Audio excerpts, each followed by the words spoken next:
প্রিয় শিক্ষার্থীবৃন্দ, আসসালামু আলাইকুম। আজকের এই অনলাইন ক্লাসে তোমাদেরকে স্বাগত জানাচ্ছি। আমি মোহাম্মদ আবদুল্লাহ মামুন, সহকারী অধ্যাপক, দর্শন বিভাগ, ঢাকা কলেজ, ঢাকা।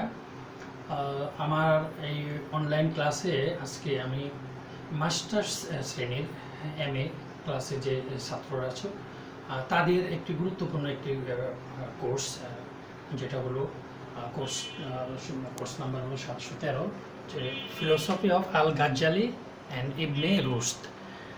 এই এই কোর্সে আমরা তো আজকের ক্লাসটা নিব। তো আমার আজকের এই তোমাদের সাথে প্রথম ক্লাস। আজকের এই প্রথম ক্লাসে আমি তোমাদেরকে স্বাগত জানাচ্ছি, অভিনন্দন জানাচ্ছি। আশা করি তোমরা যেখানে আসো সবাই ভালো আছো, সুস্থ আছো। আমিও ভালো আছি, সুস্থ আছি। তো আজকের এই কোর্সে তোমরা জানো যে এই কোর্সে মূলত দুজন মুসলিম ফিলোসফার আছেন, একজন হলো আল গাজ্জালি এবং ইবনে রুশদ। তো এই আমরা আল গাজ্জালির যে অংশ, সেই অংশটুকু আমি তোমাদের পড়াবো এবং পড়াচ্ছি, এবং এই আল গাজ্জালির উপরে আজকে আমার আলোচনার বিষয়। তো আজকের আলোচনার যে বিষয়ের যে টপিক্সটা আমি তোমাদের যে বিষয়টা আলোচনা করব সেটা হলো জগতের অনাদিত্য সম্পর্ক। এই টপিক্স, তো জগতের অনাদিত্য সম্পর্ক, এই টপিক্স আলোচনা করার পূর্বে তোমরা অলরেডি আমার মনে হয় যে তোমরা জানো যে এই কোর্সের যে আল গাজ্জালির যে অংশটুকু, সেখানেও এই একই বিষয় আলোচিত হয়েছে।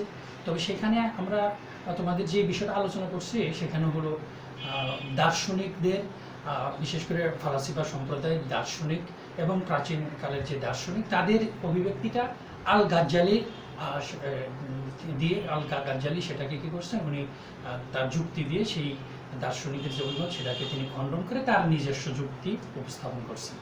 আর এই ইবনে রুশদের যে অংশটুকু, এই অংশটুকুতে মূলত সেই প্রাচীনকালের দার্শনিক এবং গাজ্জালির যে দর্শনের যে তিনি যে যুক্তিগুলো উপস্থাপন করছেন, সেটাকেই এই ইবনে রুশদ তার নিজস্ব যুক্তি বিশ্লেষণ করে তিনি আবার তার একটা অভিমত এখানে ব্যক্ত করছেন। এইভাবেই এই জগতের অনাদিত্য সম্পর্ক, এই বিষয়টা চলে আসছে। তো জগতের অনাদিত্য যে বিষয়টা, সেই বিষয়টা আমি একটু তোমাদের আলোচনা করব। তোমরা জানো যে মূলত এই দর্শনের বিশেষ করে প্রাচীনকাল থেকে শুরু করে বর্তমান কাল পর্যন্ত দার্শনিকরা এই যেভাবে বিশেষ করে মুসলিম ফিলোসফির যে ফান্ডামেন্টাল যে বিষয়গুলো আছে, সেই বিষয়গুলোকে তারা মূলত 13 শতকে এসে, 13 শতকের দর্শনের যে সূচনার যে কালটা, সেই সময়ে এসে এটা একটা ব্যাপক একটা রূপ ধারণ করে। এবং এই সময়ে এই বিশেষ করে মুসলিম দর্শনে বেশ কিছু মুসলিম দার্শনিকরা তারাও এই দর্শন চর্চায় তারাও এগিয়ে আসে। বিশেষ যেমন আল গাজ্জালি, ইবনে রুশদ, আল কিন্দি, ইবনে সিনা, এই এরকম অনেক মুসলিম দার্শনিকরা তারা কি করলেন, যাদেরকে আমরা বলি হলো ফালাসিফা সম্প্রদায়ের দার্শনিক। তো এদেরকেই মুসলিম দার্শনিক হিসাবে অন্তর্ভুক্ত করা হয়েছে। তো এই জগতের অনাদিত্য সম্পর্কে বিশেষ করে যে মুসলিম দার্শনিকরা এবং প্রাচীনকালের যে দার্শনিকরা, তারা মূলত বলতেছেন যে জগৎ এবং জগতের যে অনাদিত্য, এই সম্পর্কটাকে তারা কি করছেন, স্বীকার করে নিয়েছেন যে জগৎটা হলো একটা অনাদি এবং অনন্তকাল ধরে আছে। তো এই মূলত আল ইবনে রুশদ তার একটি উল্লেখযোগ্য একটি গ্রন্থ, যেটা নাম হলো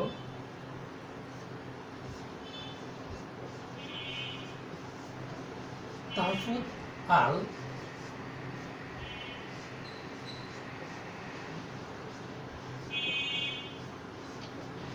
আল তাহফুত। মূলত এই গ্রন্থের মাধ্যমে উনি কি করছেন, তার এই দার্শনিক যে চিন্তা, বা বিশেষ করে প্রাচীনকাল ফালাসিফা সম্প্রদায়ের যে দার্শনিক, বিশেষ দার্শনিকরা এবং আল গাজ্জালির তার যে সমস্ত বিষয়ে কি করছেন, তিনি তার এই গ্রন্থে তিনি কি করছেন, সুস্পষ্টভাবে তিনি উল্লেখ করছেন।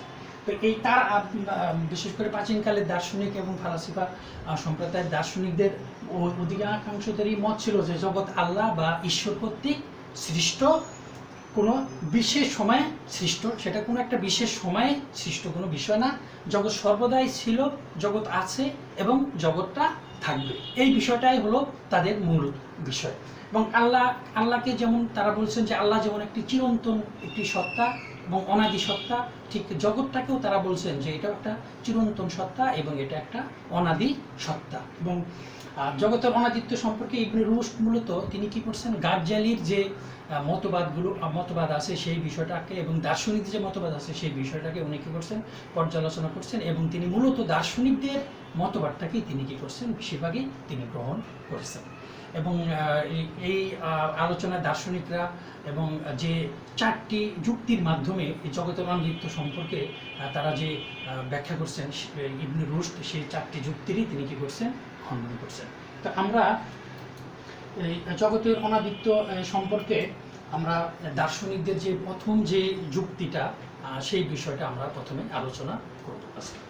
তো জগতের এই প্রথম যে যুক্তি, সেই যুক্তিতে বিশেষ করে দার্শনিক সম্প্রদায়ের দার্শনিকরা তারা বলতে চাচ্ছেন যে জগৎ আল্লাহর সত্তা থেকে এটা অনিবার্যভাবেই নির্গত হয়েছে এবং আল্লাহ যেহেতু অনাদি, সুতরাং তারা বলছেন কি জগৎটাও কি অনাদি। তারা যেমন অনাদি বিষয়টা শব্দটা তোমাদেরকে একটু বলি, যেমন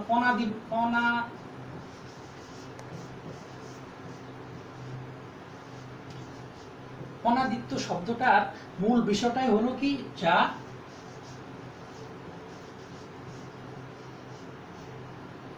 আদি নয়। ঠিক আছে, যা আদি নয় তাই হলো কি অনাদি। তো এই জগৎটাকেও তারা কি বলতেছেন, জগৎটাকেও তারা বলতেছেন যে জগৎ হলো একটা অনাদি বিষয়, এটা কোনো আদি বিষয় না। আদি যে বিষয়টা হয় সেই বিষয়টা হয় হলো সৃষ্টি দিয়ে, যে এখান থেকে এটা সৃষ্টি হয়েছে। তারা জগৎকে কোনো সৃষ্টির বিষয়ে তারা স্বীকার করে নেন না, এই দার্শনিক যারা আছেন তারা। তো এই বিশেষ করে মুসলিম দর্শনের যে দার্শনিক কিছু কিছু দার্শনিক আর কি, তারা এটাকে স্বীকার করে নেন না। এবং সুতরাং তারা কি বলছেন, তারা বলছেন জগৎ সৃষ্টি হওয়া সর্বদাই সম্ভব এবং যা সর্বদাই সম্ভব তা কখনো অসম্ভব হতে পারে না। সুতরাং এই যুক্তি দিয়ে তারা বলেন জগৎটা হলো কি একটা অনাদি বিষয়। তাছাড়া যদি মনে করা হয় যে এক সময় জগৎ সৃষ্টি আল্লাহর, জগৎ সৃষ্টির ইচ্ছা আল্লাহ ছিল এবং পরবর্তীতে আবার আল্লাহ কি করছেন, আবার জগৎ সৃষ্টি করার প্রথম জগৎ সৃষ্টির ইচ্ছা আল্লাহ ছিল না এবং পরবর্তীতে আবার কি হলো, আল্লাহর আবার জগৎ সৃষ্টির ইচ্ছা হয়েছে। এখন এই জায়গাটা একটা বিষয় যেটা ঘটে, দেখো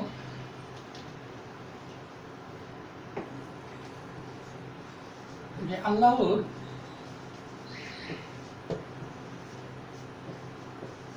ইচ্ছা ছিল না, আবার আল্লাহর ইচ্ছা হয়েছে। তাহলে এই জায়গায় একটা দুইটা বিষয় হলো কি, যে একই আল্লাহ দুই রকমের বিষয় চলে আসছে, যে একসময় তার ভিতরে ইচ্ছা ছিল না, আবার পরবর্তীতে আবার আল্লাহ কি হয়, ইচ্ছা চলে আসে। সুতরাং এখানে আল্লাহর যে সত্তা, সেই সত্তার একটা পরিবর্তন এখানে চলে আসে। কিন্তু আমরা জানি যে আল্লাহর সত্তা কখনো যে পরিবর্তন সেটাকে মেনে নেওয়া যায় না। সুতরাং জগৎ আল্লাহর ইচ্ছায় সৃষ্টি নতুন কোনো বিষয় না। এবং তারা বলতেছেন, এই যুক্তিতেই তারা বলতেছেন জগৎটা হলো একটা অনাদি বিষয়। এটাকে কে স্পষ্ট করতেছেন, এটা হলো দার্শনিকদের এই প্রথম যে যুক্তি, সেই যুক্তি। সুতরাং দার্শনিকদের এই যুক্তিকে এই ইমাম আল গাজ্জালি এটাকে মেনে নেন নাই। গাজ্জালি কি বলতেছেন, যে গাজ্জালি বলতেছেন যে দার্শনিকদের এই যুক্তির প্রতি উত্তর উনি বলেন যে জগৎ যদি আল্লাহর সত্তার সাথে বিদ্যমান থাকে তাহলে সেখানে দুটি সত্তা চলে আসে। কি সত্তা? একটা হলো আল্লাহর সত্তা, আল্লাহর সত্তা, আর আরেকটা হলো কি জগতের সত্তা, জগতের সত্তা। তাহলে এখানে কি হলো, যে একটা হলো যে জগৎটাকে যদি বলা হয় যে এটি একই সমসাময়িক জগৎ, ফান্ডামেন্টাল সত্তা, আবার আল্লাহ হলো একটা ফান্ডামেন্টাল সত্তা। সুতরাং এখানে দুটি ফান্ডামেন্টাল সত্তা চলে আসে। কিন্তু মানে বিশেষ করে আল গাজ্জালি, ইমাম আল গাজ্জালি, তিনি তার সমস্ত দার্শনিক যুক্তি এগুলো সব কিছুই তিনি কিন্তু কোরআনের উপর ভিত্তি করেই তিনি দিয়েছেন। এবং তিনি জগৎ সৃষ্টির পিছনে আমরা যে সায়েন্টিফিক যে ব্যাখ্যাগুলো আমরা জানি, এবং সেই জায়গাতে আমরা দেখছি যে কোনো এক সময় জগৎ একটা বিন্দুর মতন একটা ছিল, সেটা পরে একটা মহাবিস্ফোরণ সংঘটিত হয়েছে। সেই মহাবিস্ফোরণ, যেটাকে বিগ ব্যাং থিওরি দিয়ে দার্শনিকরা প্রমাণ করার চেষ্টা কি, বিশেষ করে বিজ্ঞানীরা আর কি, যারা তারা এটাকে বিগ ব্যাং থিওরি দিয়ে জগতের যে সৃষ্টি, সেই বিষয়টাকে তারা যুক্তি দিয়ে তারা প্রমাণ দিয়ে তারা করছেন। এবং সৃষ্টির শুরুতে যেটা 11টি মৌলিক ফান্ডামেন্টাল পদার্থ দিয়ে জগৎ সৃষ্টির, সেই বিষয়টাও তোমরা জানো। কিন্তু আরেকটা পরবর্তীতে আরেকটা বিষয় এখানে চলে আসছে, ঈশ্বরকণা। এই যে ঈশ্বরকণা, এই 12তম যে পদার্থ যেটা জগৎ সৃষ্টির পিছনে কাজ করছে, এটা দিয়ে মূলত কোরআনের কিছু কিছু বিষয়ের সাথে সাদৃশ্য, এখানে যারা বিশেষ করে কোরআন গবেষক তারা এই বিষয়টা, সুতরাং তারা বিষয়টাকে স্পষ্ট করেছেন যে এটা ওই বিগ ব্যাং থিওরি মূলত কোরআনের ভিতরেও এটা একটা বিষয় আছে। তো এখানে আমি যে বিষয়টা বলতে চাচ্ছি যে গাজ্জালির সমস্ত যুক্তি যে বিষয়, তিনি আসলে ওই তার ফান্ডামেন্টাল কোরআনের যে বিষয়টা কোরআনের মধ্যে বর্ণিত হয়েছে, সেই বিষয়টাকেই তিনি কিন্তু তার যুক্তির মাধ্যমে এখানে তিনি তুলে ধরছেন, এবং সেটাকেই তিনি স্পষ্টভাবে সেই বিষয়টাকে তিনি ব্যাখ্যা করার চেষ্টা করছেন। তো এখানে গাজ্জালির মধ্যে আল্লাহর জগৎ সৃষ্টির ইচ্ছাই হলো জগৎ সৃষ্টির কারণ। কারণ আল্লাহ মূলত জগৎটাকে একদিনে সৃষ্টি করেন নাই, উনি একটা সময় নিয়েছেন। হয়তো দেখা গেলো যে 1 সপ্তাহ বা 5 দিন, কোনো কোনো জায়গায় আছে যে 5 দিন আল্লাহ জগৎটাকে 5 দিনে সৃষ্টি করেছেন। বিভিন্ন ধর্মে বিভিন্ন সময় বিভিন্নভাবে বিষয়টা ব্যাখ্যা করা আছে। তো এখন আল্লাহ মূলত দুটি শব্দ, আল্লাহর সৃষ্টির, যে কোনো সৃষ্টির পিছনে দুটি শব্দ কাজ করে। একটা হলো কুন, যেটা আরবি একটা শব্দ কুন। এই কুন মানে হওয়া, কুন শব্দের অর্থ হলো হওয়া। আবার ফা ইয়াকুন, এটা মানে হলো যে ধ্বংস হওয়া। এটা এই কোন শব্দের অর্থ হলো হওয়া, আর আরেকটা যে ফা ইয়াকুন, এই শব্দের অর্থ হলো ধ্বংস হওয়া বা নষ্ট হওয়া, ধ্বংস হওয়া।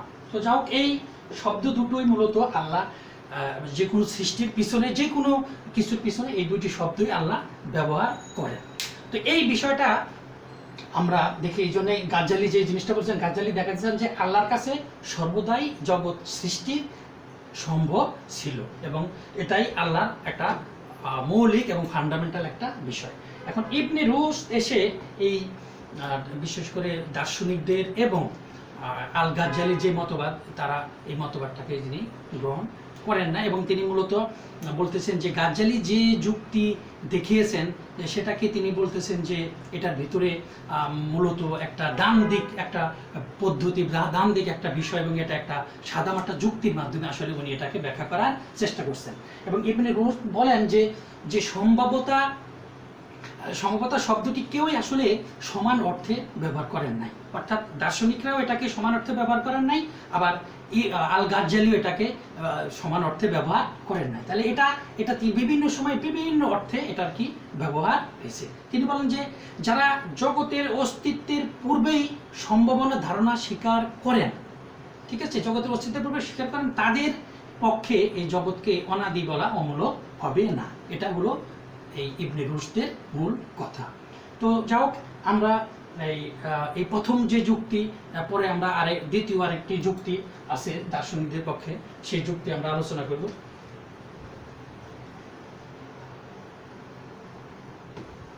দ্বিতীয় যুক্তিতে দার্শনিকরা দ্বিতীয় যুক্তিতে দাবি করেন যে আল্লাহ অস্তিত্বর দিক থেকে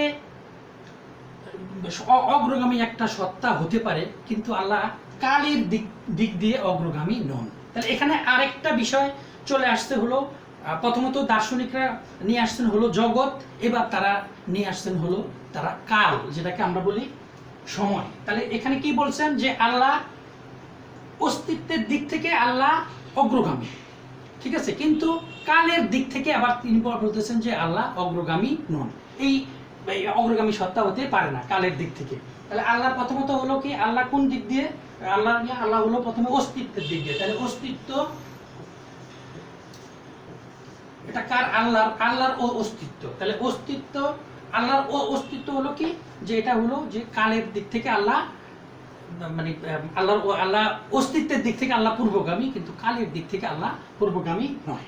আর যেমন আমরা একটা উদাহরণ দিয়ে আমরা বিষয়টাকে বলতে পারি, মানে বিশেষ করে এটা দার্শনিকরাই এটাকেও তারা উদাহরণ দিয়ে বলছেন। যেমন তারা বলতেছেন যে দুই যে শব্দটা, এই দুইয়ের পূর্বের যে শব্দটা সেটা হলো কি এক। তাহলে এই জায়গায় এক হলো কি দুইয়ের পূর্ব। সুতরাং এখানে কিন্তু অস্তিত্ব যেটা সেটাকে বোঝাচ্ছেন, কিন্তু এই দুইটাকেই তারা বোঝাতে চাচ্ছেন যে এটা হলো সমকালীন বিষয়। আরো একটা বিষয় দার্শনিকরা আরো একটা বিষয় তারা এই যুক্তিতে নিয়ে আসছেন। তারা বলতেছেন যে মানুষের সাথে যেমন মানুষের ছায়ার সম্পর্ক, তোমরা একটু স্ক্রিনে দেখো, যেমন মানুষ ছায়া যেমন প্রকৃত মানুষের সাথেই চলে এবং তা কালের দিক থেকে অগ্রগামী নয়, তেমনি আল্লাহর প্রকৃতির সাথেই জগৎ চলে, কিন্তু তা কালের দিক থেকে অগ্রগামী নয়। তারা বলতেছেন যে এটাও হলো কি একটা সমগামী। তো দার্শনিকরা মূলত একটি অনন্ত কালের যে অস্তিত্ব, সেই অস্তিত্বকে দার্শনিকরা স্বীকার করেন। তো বলছে কি, যে কাল আবশ্যিকভাবে অনাদি, তারা এরকম একটা কালের তারা স্বীকার করেন, যে কালটা কি আবশ্যিকভাবে কি অনাদি। এখন কালের সাথে সম্পর্ক হলো গতি। এখন কালের সাথে সম্পর্ক কার? গতি। এখন একটা সম্পর্ক আছে, যে কাল বলছে কি, যে কাল আবশ্যিকভাবে হলো কি অনাদি, সুতরাং কালের সাথে সম্পর্ক হলো গতি। তাহলে প্রথমত কাল হলো অনাদি, আবার গতিও হলো কি অনাদি। আবার গতির সাথে সম্পর্ক হলো এই যে গতির সাথে সম্পর্ক হলো জগতের। এবং তারা বলতেছেন যেহেতু কাল অনাদি, গতিও কি অনাদি, গতির সাথে যত সম্পর্ক জগতের, এবং সেই যুক্তি দিয়ে তারা এটাকে বলতে চাচ্ছেন যে এই জগৎটাও তাহলে হলো কি একটা অনাদি, জগৎও কি অনাদি। তো এখন আবার এইভাবেই তারা মানে বিশেষ করে দার্শনিকরা বলতে চাচ্ছেন যে জগৎটাও হলো কি অনাদি একটি বিষয়। তো যাও আমরা এই দার্শনিকদের যে যুক্তিটা দার্শনিকরা দ্বিতীয় যে যুক্তিটা দিয়েছেন, সেই যুক্তিরও বিশেষ ইমাম আল গাজ্জালি সেই যুক্তিও তিনি কি করেন, স্বীকার করেন না। তিনি বলতে চাচ্ছেন যে অনাদি বিষয়, সব যে অনাদি বিষয়, উনি বলছেন সব কিছুই কি অসীম হতে হবে এমনটি বলা যায় না। যেমন যেমন কিছু কিছু বিষয় আছে, যেমন একমাত্র মানে যেটাকে আমরা বলবো অসীম, তিনি বলতে চাচ্ছেন যে সেটা মূলত মানে সৃষ্টিকর্তাই শুধু অসীম। আর এখানে যদি অন্যান্য যে বিষয়গুলো আসে, যেমন বলছে জগৎ সসীম সত্তা হলো কি একটা সমন্বয়, সেখানে যেমন দেশ একটি সসীম, জগৎটাও কি একটি সসীম সত্তা। সুতরাং অনন্ত কাল বলে যে কিছু নেই, এই বিষয়টাকে গাজ্জালি মেনে নেন নাই। তিনি বলতেছেন যে কাল মানে অনন্ত কোনো বিষয় না, কাল হলো একটি সৃষ্ট একটি বিষয়। সৃষ্টিকর্তা মানে মূলত সৃষ্টিকর্তাই হলেন অনাদি, এবং পরবর্তীতে যে কালের যে বিষয়টা দার্শনিকরা বলতে চাচ্ছেন যে যেহেতু যেই সময়ে জগৎ আসছে সেই সময় হলো সৃষ্টিকর্তা, আবার যে সময় জগৎ আসছে সেই সময় হলো কাল। সুতরাং এই কাল আর জগৎ এই দুটাকেই তারা বলতে চাচ্ছেন যে, কিন্তু ইমাম আল গাজ্জালি বলতে চাচ্ছেন যে না, একমাত্র সৃষ্টিকর্তাই হলো কি অনাদি, কালটা হলো কি সৃষ্টিকর্তার সৃষ্ট একটি বিষয়, এই বিষয়টা। এবং অনন্তকাল বলে উনি বলতেছেন যে কিছুই নেই, আল্লাহর পূর্বে কিছু ছিল না, কালও ছিল না, এই বিষয়টাকে গাজ্জালি স্পষ্টভাবে বলতে চাচ্ছেন। এবং তাই আল্লাহ শুধু কি অস্তিত্বের দিক থেকেই নয়, আল্লাহ কালের দিক থেকেও আল্লাহ কি অগ্রগামী। এই আর কালের যে শুরু নাই, এখানে বলতে চাচ্ছেন যে কালের, তাই গাজ্জালি বলছেন যে কালের কোনো শুরু নাই, সুতরাং তেমন কালের ধারণা করা একটি ভ্রান্ত ধারণা ছাড়া আর কিছুই না। এখন এই বিষয়টাকে আল গাজ্জালির যে বিষয় এবং দার্শনিকদের যে বিষয়গুলো আছে, সেই বিষয়টাকে ইবনে রুশদ উনি কি করছেন, উনি আবার এই বিষয়টা উনি গাজ্জালির যুক্তি এবং দার্শনিকদের যুক্তি কারোটাকেই তিনি মেনে নিতে পারেন নাই। উনি বলতে চাচ্ছেন যে উনি সমালোচনা করেছেন উভয়েরই এবং বলতে চাচ্ছেন যে যে গাজ্জালি, তার মধ্যে গাজ্জালি অস্তিত্ব শব্দটিকে আল্লাহর অস্তিত্ব ও জগতের অস্তিত্বকে যথার্থভাবে তিনি কি করছেন পার্থক্য করে দেখাতে পারেন নাই। এবং তার মতে যে উনি বলতে চাচ্ছেন, ইবনে রুশদ বলতে চাচ্ছেন যে জগৎ, তার মধ্যে দুই ধরনের জগতে অস্তিত্ব আছে। একটা হলো কি, একটির মধ্যে কি আছে, একটির মধ্যে আছে হলো অস্তিত্ব শব্দটাকে উনি বলতেছেন যে এটা দুই রকমের। একটির মধ্যে কি আছে, গতি আছে। আবার আরেকটা অস্তিত্ব আছে এই এর মধ্যে গতি নাই। গতিটা একটা একটা অস্তিত্বের মধ্যে গতি আছে, আর একটা অস্তিত্ব, এবং বলছে যে এই যেটার মধ্যে গতি আছে, যার একটির মধ্যে গতি রয়েছে তাকে বলছেন সময় থেকে বিচ্ছিন্ন, তাকে সময় থেকে বিচ্ছিন্ন করা যায় না। সুতরাং যেটার মধ্যে গতি আছে সেটাকে সময় থেকে বিচ্ছিন্ন করা যায় না। আর আরেক ধরনের যে অস্তিত্ব যার মধ্যে কি নাই, যার সাথে গতির কোনো সম্পর্ক নেই, এবং এইটাকেই উনি বলতে চাচ্ছেন যে এটাই হলো অনাদি এবং যাকে সময় দিয়েও ব্যক্ত করা যায় না। এবং ইনি বিশেষ করে ইবনে রুশদ বলতে চাচ্ছেন যে এরকম দুইটি অস্তিত্ব, যে প্রথম প্রকারের অস্তিত্ব যাকে আমরা বলি আল্লাহর অস্তিত্ব, এই আল্লাহর অস্তিত্বকে জানা যায় হলো ইন্দ্রিয়ের মাধ্যমে এবং বুদ্ধির মাধ্যমে। আর দ্বিতীয় প্রকারের যে অস্তিত্ব যেটাকে আমরা বলি জগতের অস্তিত্ব, এটাকে জানা যায় হলো শুধু যুক্তির মাধ্যমে। উনি বলতে চাচ্ছেন যে এই যুক্তি এটা প্রমাণ করে যে যে সত্তা নিজে কোনো, যে সত্তার মধ্যে নিজের কোনো কি নাই, গতি নাই, ঠিক আছে, সেই সত্তাই জাগতিক সকল গতিশীল সত্তার হলো কারণ। তাহলে একটা অস্তিত্বের মধ্যে গতি আছে আর একটার মধ্যে গতি নাই, যার মধ্যে গতি নাই সেইটাকেই ইবনে রুশদ বলতে চাচ্ছেন যে এটাই হলো জাগতিক সকল যত রকমের সত্তা আছে সব সত্তার ফান্ডামেন্টাল সত্তা, এবং সেই সত্তাটা সেই সত্তাটাকে উনি বলতে চাচ্ছেন যে আল্লাহর সত্তা।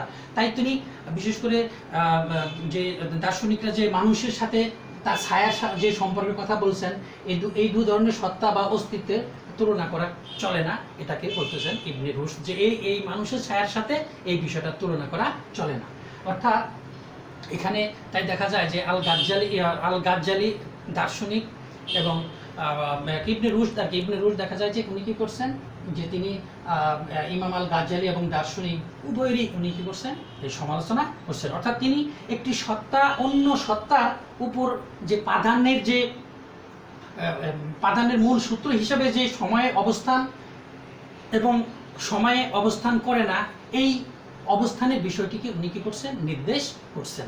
সুতরাং এইভাবে ইবনে রুশদ এই দার্শনিকদের এবং গাজ্জালির কারোরই উনি কি করছেন এই মতবাদে তিনি কারো মতবাদ উনি স্বীকার করে নিতে পারেন নাই।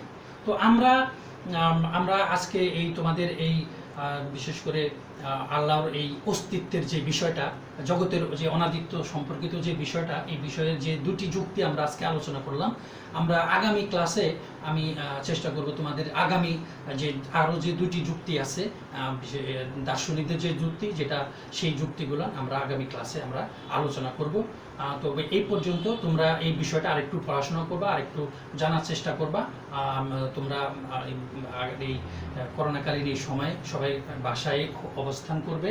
আমরা আবার হয়তো এই যে অবস্থা এখন সৃষ্টি হয়েছে, বিশেষ করে তোমরা মাস্টার্সের স্টুডেন্ট, তোমরা অনেক সিনিয়র, তো তোমরা এই সময়টা তোমরা নিজেদেরকে সেভ করে রাখবে, এবং আমি আশা করব যে সবাই সুস্থ থাকবে এই প্রত্যাশা রেখে আজকের আমি ক্লাস থেকে আসলে তো আগামী ক্লাসে আমরা আবার তোমাদের সাথে আবার দেখা হবে। তো সবাইকে ধন্যবাদ।